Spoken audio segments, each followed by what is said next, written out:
Hello everyone, welcome to our YouTube channel only you better plus C. कैसे हैं आप लोग? आई होप आप लोग बहुत अच्छे होंगे। तो चलिए शुरू करते हैं आज का लेक्चर। और लेक्चर को शुरू करने से पहले आपसे रिक्वेस्ट है, अगर आपने चैनल को सब्सक्राइब नहीं किया है तो कर दीजिएगा और नोटिफिकेशन बेल भी हिट कर दीजिएगा, जिससे कि आने वाली वीडियो के नोटिफिकेशन आपको टाइम पर मिल पाएँ।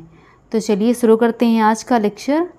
और लेक्चर अगर आपको थोड़ा सा भी पसंद आए तो लेक्चर को शेयर ज़रूर कर दीजिएगा। फर्स्ट क्वेश्चन है, निम्नलिखित युद्धों को नीचे दिए गए कोड के आधार पर कालानुक्रम में व्यवस्थित कीजिए। ऑप्शन ए है धर्मत, ऑप्शन बी है बहादुरपुर, ऑप्शन सी है खजुआ एंड ऑप्शन डी है सामूगढ़। तो इसमें आपको काल के अनुसार व्यवस्थित करना है, जिससे आप लोगों को पता होना चाहिए पहले तो कि यह कौन से ईयर में हुआ था और कौन सी डेट को हुआ था। ईयर के साथ साथ आपको डेट भी पता होनी चाहिए, क्योंकि इसमें से 2-3 ऐसे युद्ध हैं जो एक ही ईयर में हुए हैं, तो आप लोग कंफ्यूज हो जाएंगे अगर आपको डेट नहीं पता होगी तो। और आजकल तो ईयर से ही क्वेश्चन पूछे जाते हैं, तो बहुत ही इंपॉर्टेंट क्वेश्चन है। आप लोग इसे अगर नहीं याद है तो नोट डाउन कर लीजिएगा। मैं आपको बताती हूँ धर्मत का युद्ध कब हुआ था। धर्मत का युद्ध जो है यह 15 अप्रैल 1658 में हुआ था। और यह कहाँ हुआ था? उज्जैन में हुआ था, उज्जैन। और बहादुरपुर का युद्ध यह कहाँ पे हुआ था? यह कितनी डेट को हुआ था? तो यह 24 फरवरी 1658 को हुआ था। और खजुआ का युद्ध कब हुआ था? तो यह 5 जनवरी 1659 को हुआ था। और ये सामूगढ़ का युद्ध कब हुआ था? तो यह 29 में 1658, मतलब 1658। तो सबसे पहले कौन सा युद्ध हुआ है? तो सबसे पहले ये बहादुरपुर का युद्ध हुआ है, जो कि 24 फरवरी 1658 को हुआ है।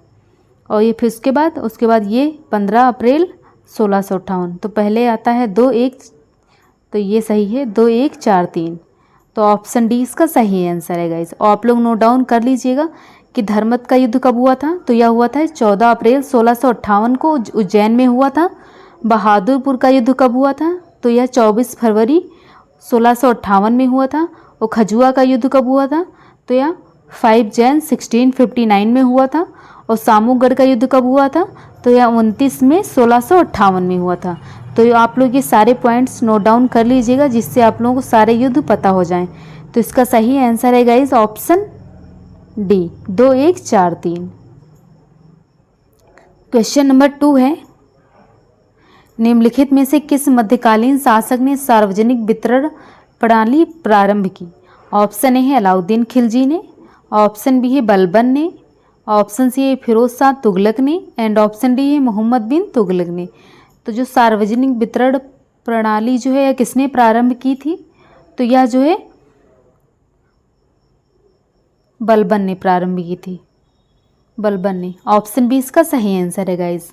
अगर आपको लेक्चर पसंद आ रहा हो तो वीडियो को लाइक शेयर कर दीजिएगा। क्वेश्चन नंबर 3 है, भारतीय दर्शन की प्रारंभिक शाखा कौन सी है? ऑप्शन ए है सांख्य, ऑप्शन बी है मीमांसा, ऑप्शन सी है वैशेषिक एंड ऑप्शन डी है चारवाक। तो भारतीय दर्शन की प्रारंभिक शाखा कौन सी है? तो यह जो है सांख्य है। ऑप्शन ए इसका सही आंसर है। क्वेश्चन नंबर 4 है, द्वितीय बौद्ध समिति का आयोजन कहाँ पे हुआ था? ऑप्शन ए है राजगृह में, ऑप्शन बी है वैशाली में, ऑप्शन सी है पाटलिपुत्र में एंड ऑप्शन डी है काशी वाराणसी में। तो बौद्ध से तो क्वेश्चन पूछे ही जाते हैं, और ये पूछा जाता है किस समिति का आयोजन कहाँ पे हुआ था, तो आप लोगों को याद रखनी है। तो द्वितीय बौद्ध समिति का आयोजन कहाँ पे हुआ था? तो यह हुआ था वैशाली में, वैशाली में। द्वितीय बौद्ध समिति का जो आयोजन है यह वैशाली में हुआ था। क्वेश्चन नंबर 5 है, चन्हूदड़ों के उत्खनन का निर्देशन किया था? ऑप्शन है जॉन मार्शल ने, ऑप्शन बी है J.H. मैके ने, ऑप्शन सी है R.E.M. व्हीलर ने एंड ऑप्शन डी है ऑरेल स्टाइन ने। तो चन्हूदड़ों के उत्खनन का निर्देशन किसने किया था? तो यह जो है J.H. मैके ने किया था। ऑप्शन बी इसका सही आंसर है। क्वेश्चन नंबर 6 है, 1935 के भारत सरकार अधिनियम के संदर्भ में निम्नलिखित कथनों पर विचार कीजिए। ऑप्शन ए है अधिनियम के अनुसार गवर्नर के प्रांतों में द्वैत शासन का उन्मूलन कर दिया गया तथा प्रांतीय स्वायत्तता आरंभ की गई। ऑप्शन बी है समस्त प्रांतीय विधानमंडल केवल एक सदन के थे जिसको विधानसभा कहते थे। तो इसका सही आंसर क्या है गाइस?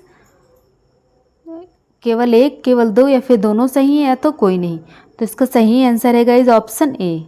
ऑप्शन ए इसका सही आंसर है। अधिनियम के अनुसार गवर्नर के प्रांतों में द्वैत शासन का उन्मूलन कर दिया गया तथा प्रांतीय स्वायत्तता आरंभ की गई 1935 भारत सरकार अधिनियम के अंतर्गत।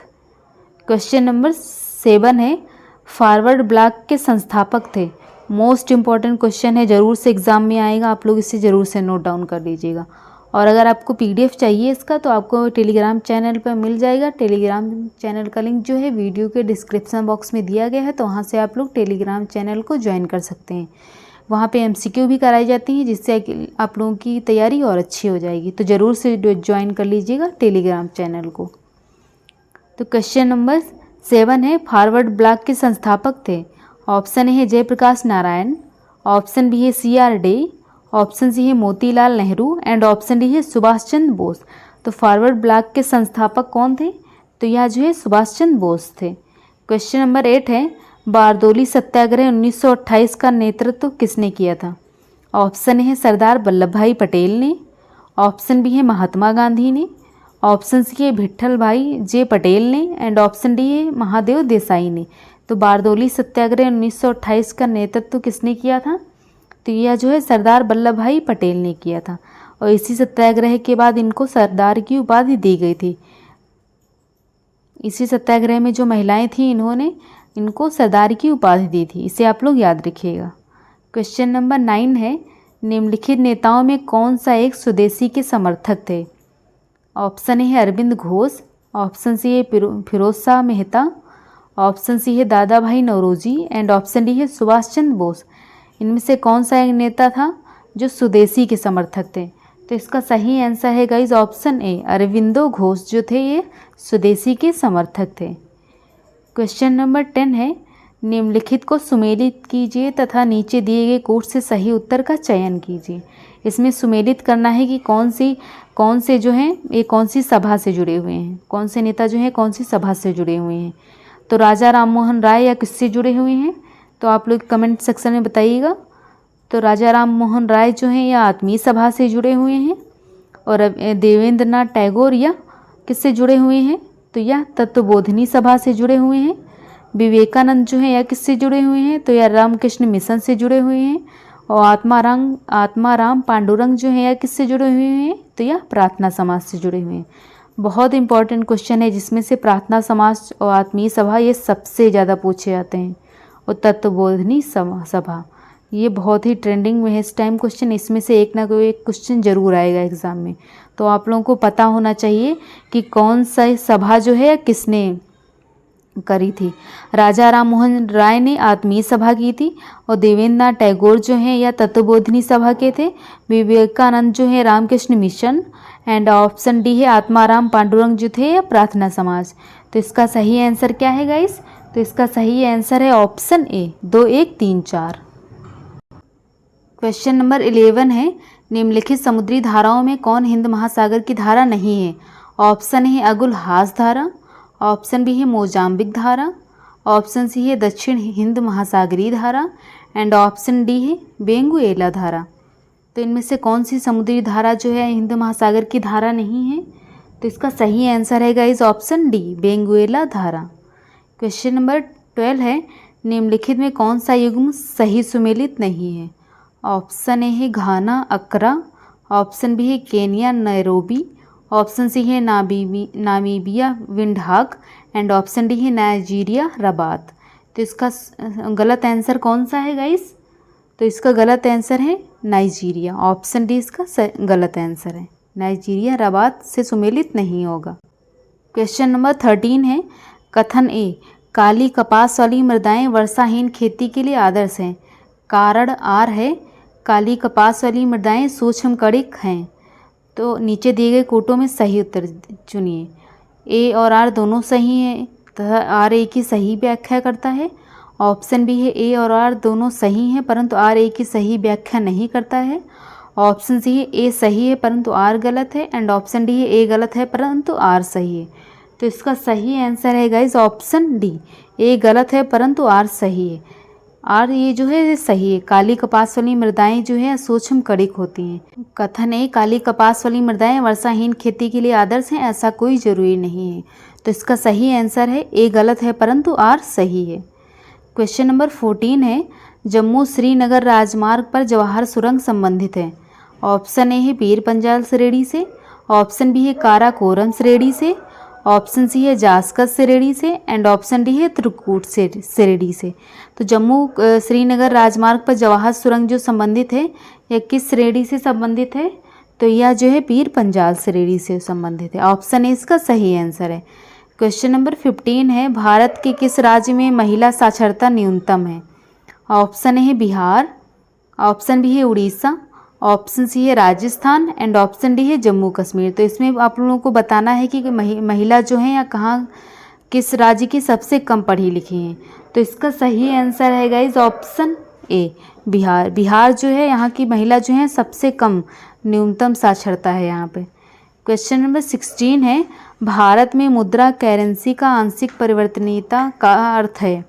ऑप्शन ए है बाजार शक्तियों द्वारा निर्धारित पूर्व स्वतंत्र विनिमय दर, ऑप्शन बी है भुगतान संतुलन के चालू खातों पर परिवर्तनीयता, ऑप्शन सी है भुगतान संतुलन के पूंजी खाते पर परिवर्तनीयता एंड ऑप्शन डी है भारतीय रिजर्व बैंक के अनुमति के द्वारा ही परिवर्तनीयता। तो क्वेश्चन नंबर 16 का सही आंसर है गाइज ऑप्शन बी भुगतान संतुलन के चालू खाते पर परिवर्तनीयता। क्वेश्चन नंबर 17 है, भारत में निर्धनता के स्तर का आकलन किया जाता है। भारत में स्तर निर्धनता जो है किसके स्तर पर इसका आकलन किया जाता है?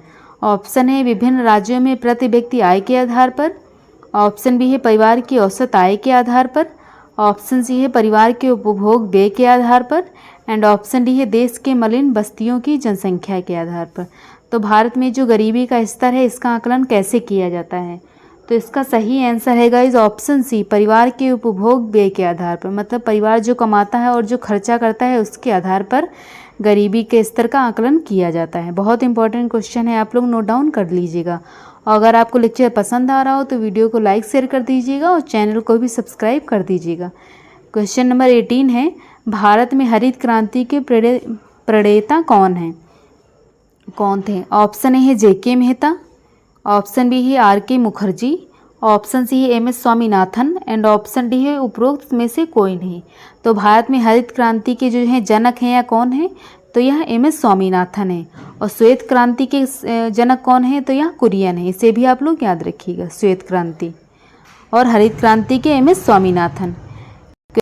क्वेश्चन नंबर 19 है, नरसिम्हम समिति निम्नलिखित में से किस सुधार से संबंधित है? ऑप्शन ए उच्च शिक्षा सुधार, ऑप्शन बी है कर संरचना सुधार, ऑप्शन सी है बैंकिंग संरचना में सुधार एंड ऑप्शन डी है नियोजन कार्यान्वयन में सुधार होता है। तो नरसिम्हम समिति जो है बैंकिंग संरचना में सुधार से संबंधित है। क्वेश्चन नंबर 20 है, राजकोषीय नीति का विनिधान है।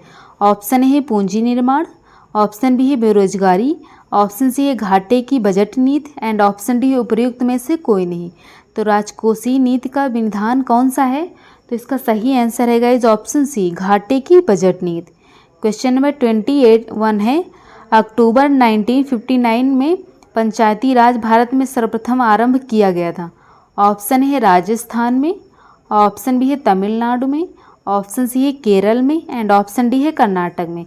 तो इसका सही आंसर है गाइज पंचायती राज जो है सर्वप्रथम कहाँ आरंभ की गई थी? तो यह राजस्थान के नागौर जिले में। नागौर, कभी कभी जिला पूछ लिया जाता है तो आप लोगों को पता होना चाहिए कि नागौर जिला जो था। बहुत इंपॉर्टेंट क्वेश्चन है, आप लोग नोट डाउन कर लीजिएगा। और अगर आपको लेक्चर पसंद आ रहा हो तो वीडियो को लाइक कर दीजिएगा, शेयर कर दीजिएगा और चैनल को भी सब्सक्राइब कर दीजिएगा। क्वेश्चन नंबर 22 है, राष्ट्रपति लोकसभा को कब भंग कर सकता है? ऑप्शन है भारत के प्रधान न्यायाधीश की अनुशंसा पर, ऑप्शन बी है लोकसभा की अनुशंसा पर, ऑप्शन सी है केंद्रीय मंत्रिमंडल की अनुशंसा पर एंड ऑप्शन डी है राज्यसभा की अनुशंसा पर। तो राष्ट्रपति जो है लोकसभा को कब भंग कर सकता है? बहुत इंपॉर्टेंट क्वेश्चन है। तो इसका सही आंसर है गाइज ऑप्शन सी, केंद्रीय मंत्रिमंडल की अनुशंसा पर।